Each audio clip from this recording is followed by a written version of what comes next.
Hey Tribe and YouTube family, welcome back. In this video, we're going to talk about the core difference between religious Christianity and esoteric Christianity. And what I mean by that is when you look at like Neville Goddard Abdullah, Thomas Troward, Joseph Murphy, they really taught the Bible from an esoteric Bible interpretation or an esoteric Bible wisdom. So they looked at it differently. They looked at the Bible as more of a metaphor meaning behind a lot of stuff. So that's what we're going to talk about today. And this is something that even for the as far back as I can remember, I always kind of, my brain always looked at this like, what's the difference between things? I mean, is there stuff that we're really missing? And before we dive into this, this is just going to be a simple video. I'm not going to do crazy editing here. Got my headphones on because they're working outside.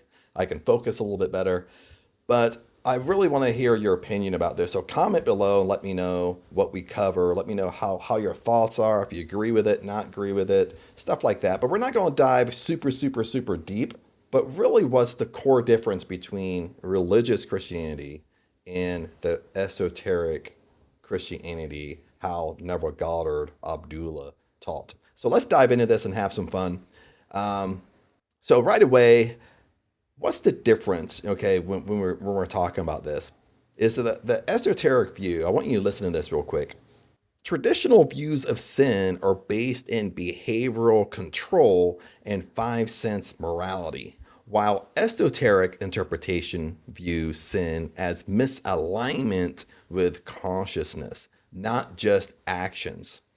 So really what it's saying here, when you have traditional views of sin, it's all from our five senses. It's all what we see in our 3D world. Our five senses is see, hear, smell, taste, touch. So that's more behavioral control or a lower consciousness of sin. So let's kind of flip over to what traditional Christianity teaches about sin. You see, I think most of us will agree with this. Sin equals violating God's commandments. Actions like drinking, sex, affairs, lying, swearing, rebellion equals external proof of internal sinfulness. The focus is on behavioral suppression to remain clean. I mean, I like that word, like behavioral suppression. Okay, literally kind of like what that means to me is when we live by our 3D world, we live by our five senses. We live by like, you're sinning, Chad, if I see you drinking and thinking about sex, affairs, lying, cheating, stealing, swearing. It's all about behavioral suppression. Like you're thinking about it, but you're really suppressing it. Or you're suppressing who you really are, but then behind closed doors, that's the real you that comes out. You know what I mean? So that's kind of how I look at things is when they start talking about traditional Christianity. Holiness becomes measured by how well you avoid earthly temptations. Isn't that really true? You're more holy or you're more spiritual or you're more godly, the better that you can control how well you avoid earthly temptations. You see, sin equals doing bad things to a distant God who punishes disobedience. Were you brought up believing this way? I'm going to read this one more time, but this is so powerful.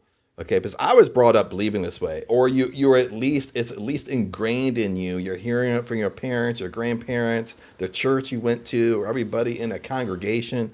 You could hear it at school, wherever.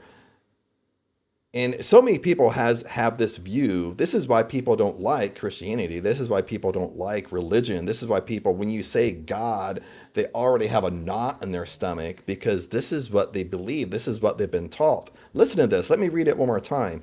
Sin equals doing bad things to a distant God far away from you who punishes disobedience. So basically, you're brought up that God is external from you, and if you do something bad, well, God's going to punish you. You know what I mean? And then you have, if you go to church, then if you try to fight against this belief, they all come back to their Old Testament, how God destroyed Sodom and Gomorrah. But the only thing is, the only fight here is that the Old Testament is Old Covenant. When Jesus came in the New Testament, Jesus came under a new covenant. So people keep on living in the past, but they're not by the new covenant. So let's move on here. The entire framework is rooted in fear, guilt, and shame loops. Tools used to manage people from the outside in. Isn't this so true? When we're brought up, when we think God lives outside of us, and we're brought up that God punishes. If you go to a bar and have one beer, God's going to punish you. If you have any type of thoughts about sex or affairs, God's going to punish you. God's going to punish you if you're lying and swearing. God's going to take something away from you or teach you a lesson. And when we do something, all this does is it makes us feel worry, doubt, and fear. It makes us feel guilty. It makes us feel shame. I mean, do you feel this way? And this is where I've struggled with the traditional Christianity, is because they basically have this picture of God that you have to be perfect. He lives outside of you. If you do one thing wrong, he's going to punish you. Then you walk around feeling guilty and shame all the time. I mean, then that's why people have a view of like, well, your God doesn't seem so loving. You know what I mean? It's such, in my opinion, I don't know if I'll, make people mad, but that's not the vision of God that I want to have. Or when you look at traditional Christianity, it's such a low or conscious view of God that it's really just sickening, in my opinion. And that's just my opinion. You can comment below. If you don't agree with me, that's fine. But these are just my beliefs, my opinions. It doesn't mean that I'm right. It's just my opinions. Just how I believe. But what's really the main difference between when we talk about esoteric Christianity, when we talk about esoteric Bible interpretation? And this is something that when you look at the old school manifestation teachers like Neville Goddard, Abdullah, Joseph Murphy that wrote The Power of the Subconscious Mind, Thomas Troward, they all taught the Bible from esoteric interpretation of esoteric wisdom. They all taught the Bible and the scriptures way different from pastors and churches. So what's an esoteric Christianity? How do they see God? Let's dig into this a little bit. And this is the main separation. Sin means to miss the mark, not in behavior, but in consciousness. Let me read this one more time. This is so powerful. Listen to this. Sin means to miss the mark, period. Okay? It doesn't matter what sin you do. It's not on a level of 1 through 10. Okay, how some people want to interpret it. It's like you talk about Christianity, but most people's Christianity views is almost like they're Buddhist. They're mixing Buddhist views with Christianity. Okay, but as an esoteric view, it's all about consciousness, and sin means to miss the mark, period. It doesn't mean that you're missing the mark because you lied or you cheated or you drank alcohol. Those are just earthly things. Those are things you can see with your 5 senses. Well, I'll read it one more time and we'll move on, but this is so powerful on the esoteric side. Sin means to miss the mark, not in behavior, not in what you do, but in consciousness, period. Sin is forgetting who you are. Sin is believing you are separate from God. Sin is living in reaction rather than creation. Isn't this so powerful? This is what I mean by sin. It separates you from God, period. Okay, that's what sin is. It's a separation. God in Hebrew means law of God, laws of the universe. If sin means you separate from God on a consciousness level, you think you're perfect, but listen to this. If sin is forgetting who you are, sin is forgetting who you are as a spiritual being. Not that you believe in Jesus Christ. You might sit there and argue and say, Chad, well, Chad, I believe in Jesus. What do you mean sin is forgetting who you are? Well, if you believe in Jesus, you believe that heaven is within you. God is within you. The Holy Spirit is inside you. If God is within you, the Holy Spirit is inside you. That means you are endowed with God's power. That means you are a God. And this is all through the scripture of the New Testament. This is in the Old Testament and the New Testament. In the Old Testament, I forget what verse it comes from, God says, you are all gods. Then in the New Testament, Jesus restated this to his disciples. And he says, like, and I'm trying to repeat it the right way here. What Jesus said, it's off the top of my head. Jesus said, isn't it written in your law that you are all gods?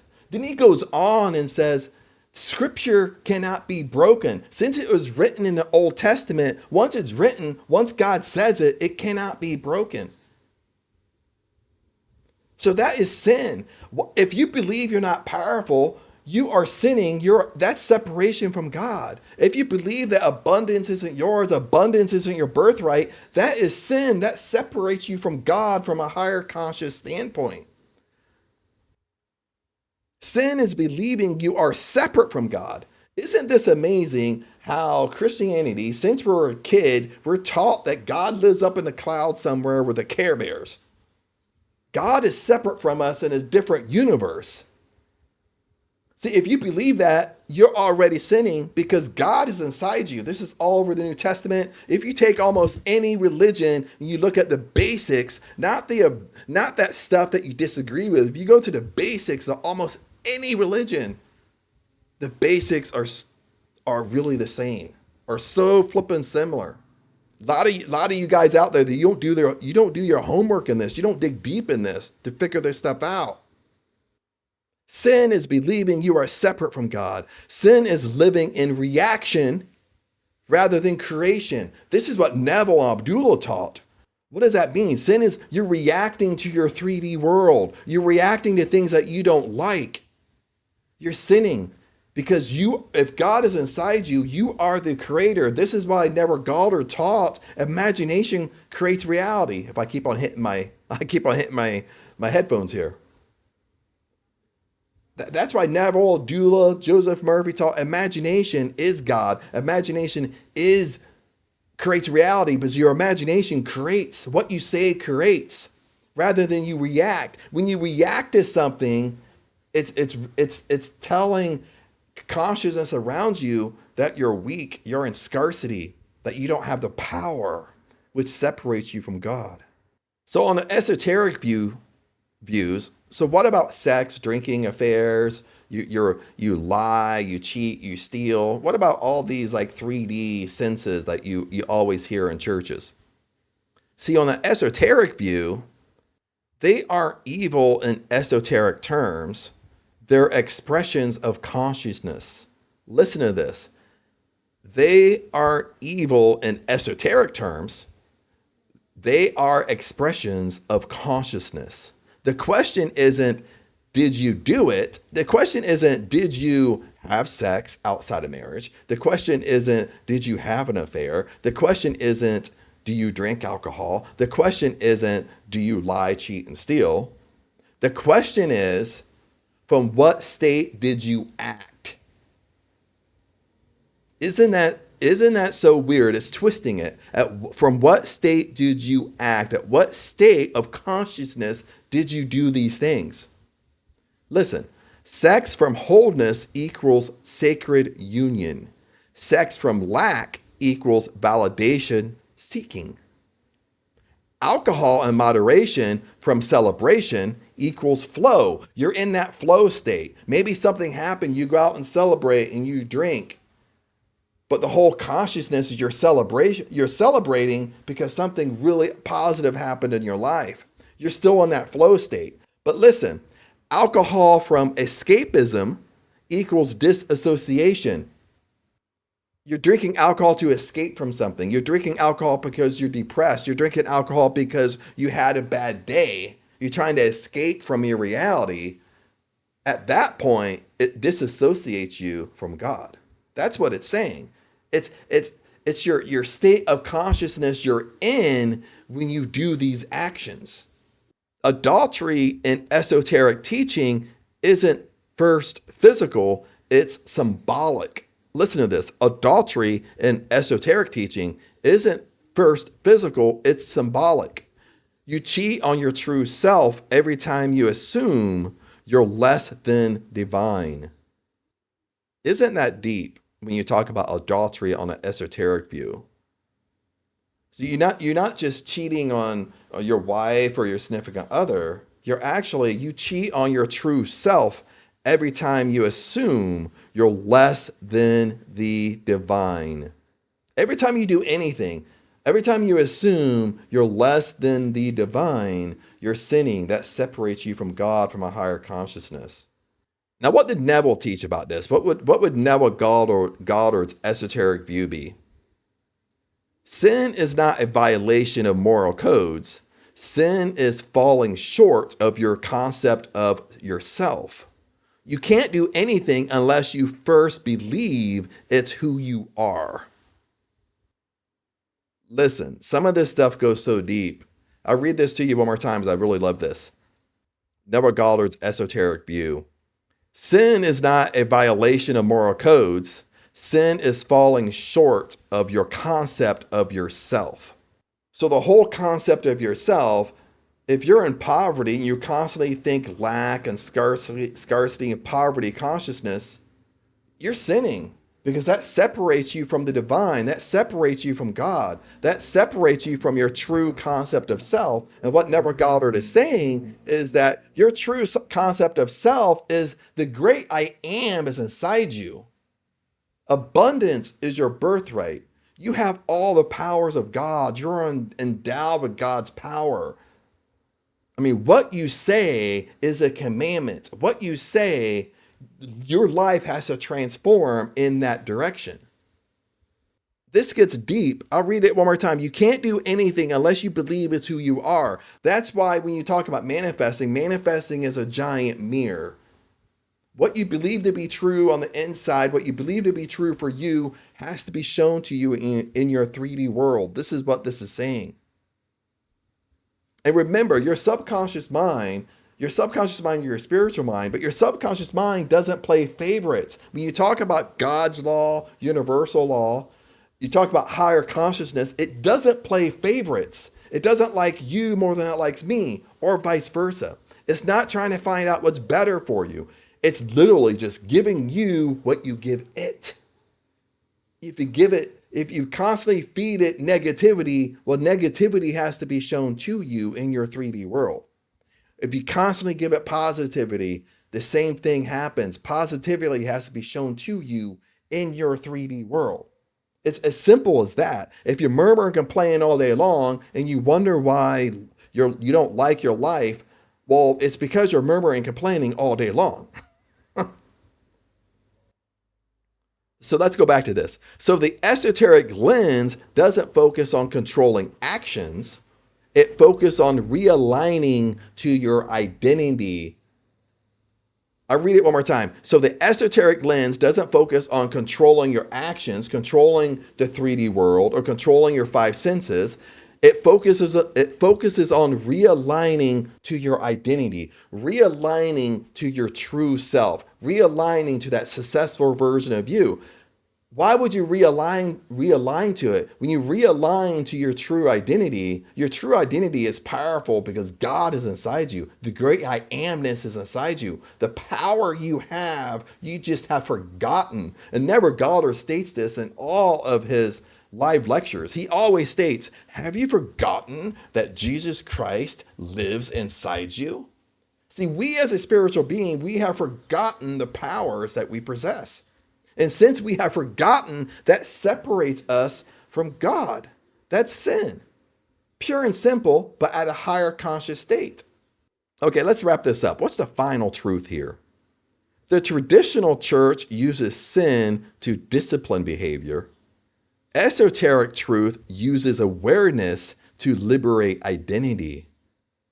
Your goal isn't to avoid hell. Your goal is to embody heaven now. Heaven is within you. Heaven is now. That's not 5 cents morality. That's God conscious living. Other than that, my friends, let's wrap this up. This video lasted a little bit longer than I thought. I mean, I love kind of going through this, but 100% comment below. I'd love to hear your thoughts on this. Like, because we do dive deep into really how to break down the Bible, break down the religious code a little bit, and especially how to break it down by the old school prosperity teachers, how they really taught this. And because we kind of get lost in the nowadays, and people come out new. You come out with a new prosperity teachers, but they all come out on the science backing of it. They all want to omit God, but that's not really old school prosperity teachers. When you look at Neville, you look at Abdullah, you look at Joseph Murphy, Thomas Troward, even Napoleon Hill, throw him in there.